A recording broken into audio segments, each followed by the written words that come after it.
এটা ছিল আমার আরশানকে নিয়ে আমাদের প্রথম ঘুরতে যাওয়া। বয়স কতই বা হবে, মাত্র 3 মাস ছিল। যদিও ঘোরার কিছু বুঝতেছে না, কিন্তু ও যখন বড় হবে তখন কিন্তু ওর এগুলা দেখলে নিশ্চয়ই ভালো লাগবে। কিন্তু ঘুরতে এসে যে এত বড় বিপদে পড়বো সেটা কিন্তু আগে বুঝি নাই। ঘুরতে এসে কি ভুল করছিলাম আজকে তোমাদের সাথে সেটা শেয়ার করব, পুরো ভিডিওটা দেখতে থাকো। আসসালামু আলাইকুম, সবাই কেমন আছো? নিশ্চয়ই ভালো আছো। আমরাও আল্লাহর রহমতে খুব ভালো আছি। প্রেগন্যান্সির জন্য অনেকদিন কোথাও যাওয়া হয় নাই, তাছাড়া আরশান ছোট ছিল, কোথাও বের হই নাই ওকে নিয়ে। তাই ভাবলাম এখন একটু কোথাও গিয়ে ঘুরে আসি, তাহলে ভালো লাগবে। তাই হাজবেন্ডকে বললাম, ও বলল চলো কোথায় যাবা। তো আমি অনেক চিন্তা ভাবনা করলাম কোথায় যাওয়া যায়। আরশান তো ছোট, ওকে নিয়ে দূরে কোথাও যেতে পারবো না। তাই এমন একটা প্লেস খুঁজতেছিলাম যেটা আমার বাসা থেকে কাছে হবে, আমার যাতায়াতের সুবিধা হবে, জার্নিটা একটু কম হবে। অনেক ভাবনার পরে আমি এই জায়গাটা সিলেক্ট করি। আর এটা হচ্ছে গ্রিন পার্ক। এটা খুব একটা দূরে না আমাদের বাসা থেকে। তো আমরা সকালে নাস্তা শেষ করে রেডি হয়ে সকাল 11টায় আমরা বাসা থেকে বের হয়েছিলাম। আর এটা ছিল আমাদের একটা বড় ভুল। আমার হাজবেন্ড বলতেছিল ওর বিকেলে কাজ আছে, তাই সকাল সকাল গিয়ে আমরা তাড়াতাড়ি ঘুরে ঘুরে আবার বিকেলের আগে চলে আসব, এটা ভাবছিল। তার জন্য আমরা বাসা থেকে একটু তাড়াতাড়ি বের হয়েছিলাম। এখানে আসার পর দেখতেছি একদমই ফাঁকা, কোনো মানুষ নাই, সব রাইড গুলো ছিল বন্ধ। পরে আমরা খোঁজ খবর নিয়ে জানতে পারলাম রাইড গুলো 4টার পরে ছাড়ে। আমরা তো চিন্তায় পড়ে গেছি, আমরা এতটা সময় কি করব। আমরা পার্কটা ঘুরে ঘুরে দেখতেছিলাম, দেখলাম এদিকে কিছু মানুষজন আছে আর এখানে কিছু ফুচকা চটপটির দোকান বসছিল। তাছাড়া এখানে অনেক কিছু বিক্রি করতেছিল, কসমেটিক, চুড়ি, ক্লিপ, ব্যাগ, চশমা, জুতা, নানান কিছু ছিল এখানে। তো আমরা এগুলো ঘুরে ঘুরে দেখে সময় পার করতেছিলাম।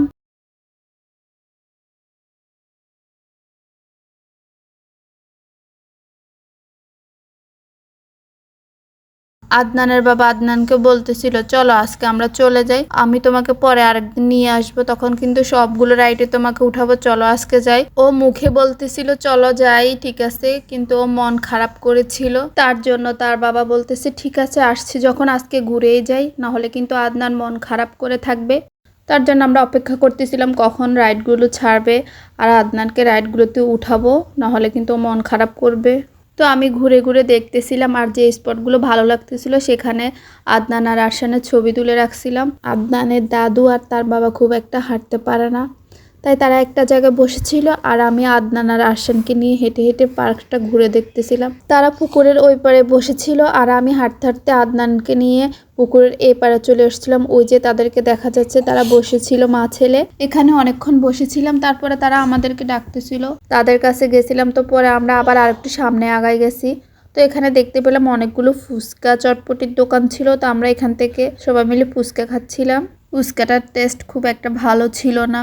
এখানে কিছুক্ষণ সময় কাটাই, তারপরে আবার সামনে যাই। আর আদনান তো খুব মজা করতেছিল, খুব খুশিতে ছিল। আমরা হাঁটতে হাঁটতে আর একটু ভিতরে যাই আর এদিকে দেখতেছিলাম অনেক লোকজন ছিল আর অনেক কিছু এখানে বিক্রি করতেছিল। এদিকটার পরিবেশটা কিন্তু একটু বেশি সুন্দর লাগতেছিল আর মানুষজন দেখে তো আরো বেশি ভালো লাগতেছে। এখানেও কিন্তু দেখলাম অনেক কিছু বিক্রি করতেছিল, কারো যদি প্রয়োজন হয় সে কিন্তু এখান থেকে চাইলে অনেক কিছুই কিনতে পারবে।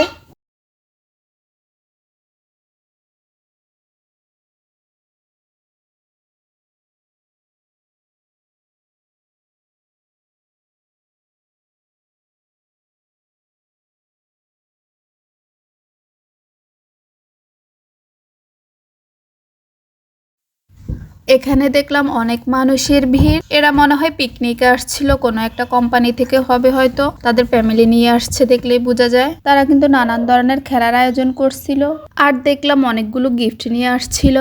এদিকে অনেকগুলো ফুলের গাছ দেখতে পাইছি, ছোট্ট একটা নার্সারির মতো ছিল এখানটায়।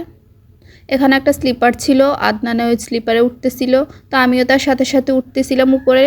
আদনান এখান দিয়ে পাথর দিয়ে উঠতেছিল, আমি ওকে বারবার নিষেধ করতেছি এখান দিয়ে উঠো না, পড়ে যাবা, তুমি ওই পাশ দিয়ে ঘুরে আসো, কিন্তু ও আমার কথা কিছুতেই শুনতেছে না, ও এখান দিয়ে উঠছে।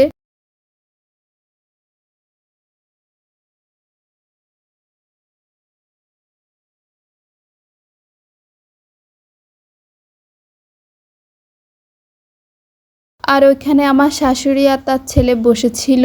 এখান থেকে আমরা আবার আগের জায়গায় ফিরে আসছি। তাদের কিন্তু এখনো খেলার প্রতিযোগিতা চলতেছিল। এখানে একটা আইসক্রিমের দোকান দেখতে পেয়ে আমরা এখান থেকে আইসক্রিম নিয়ে খাই।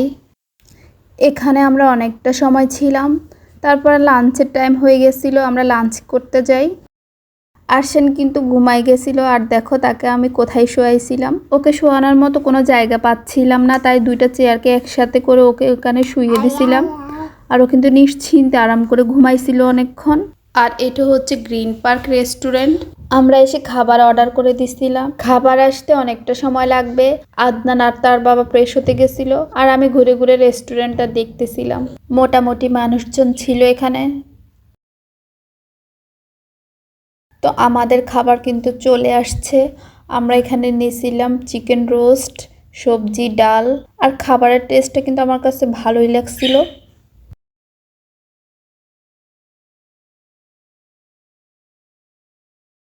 আর এই জায়গাটা সবাই মিলে ছবি তুলতেছিল। আমি অনেকক্ষণ চেষ্টা করছিলাম আদনান আর আরশান একটা ছবি তুলতে, কিন্তু কিছুতে জায়গা খালি পাচ্ছিলাম না। সবাই এসে এসে ছবি তুলতেছিল, আর সিরিয়ালও লেগে গেছিল কিন্তু সবাই ছবি তোলার জন্য।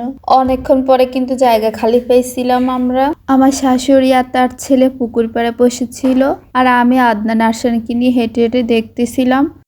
এপাশেও কিন্তু অনেকগুলো দোকানপাট ছিল। আর এদিকে আদনান কিন্তু একা একা গিটার বাজাচ্ছিল। ও প্রথমে আমাকে খেয়াল করে নাই, পরে যখন আমাকে দেখছিল লজ্জা পাই গেছিল। আদনান ঝালমুড়ি খাবে বলছে, তো আমি ওকে ঝালমুড়ি নিয়ে দিছিলাম। এখান থেকে আমরা আবার পুকুর পাড়ে ফিরে আসছিলাম।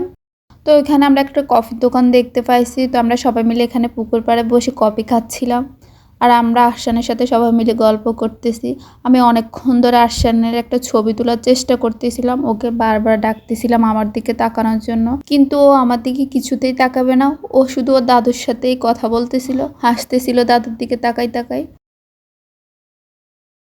আমরা এখানে অনেকটা সময় ছিলাম, নিজেদের মধ্যে আমরা কথা বলতেছিলাম। অনেকটা সময় পার করার পর 4:30টার সময় রাইডগুলো ছাড়ছিল। ওয়াটার রাইডটার প্রাইস ছিল 50 টাকা। পরে আদনানের পছন্দ মতো রাইডগুলোতে একে একে সবগুলোতে তাকে উঠাইছিলাম। পরে ও বলতেছে ও নাগরদোলায় উঠবে। এটাকে তো নাগরদোলাই বলে নাকি অন্য কিছু বলে মনে পড়তেছে না, কেউ জানলে কিন্তু আমাকে কমেন্ট করে বইলো এটাকে কি বলে।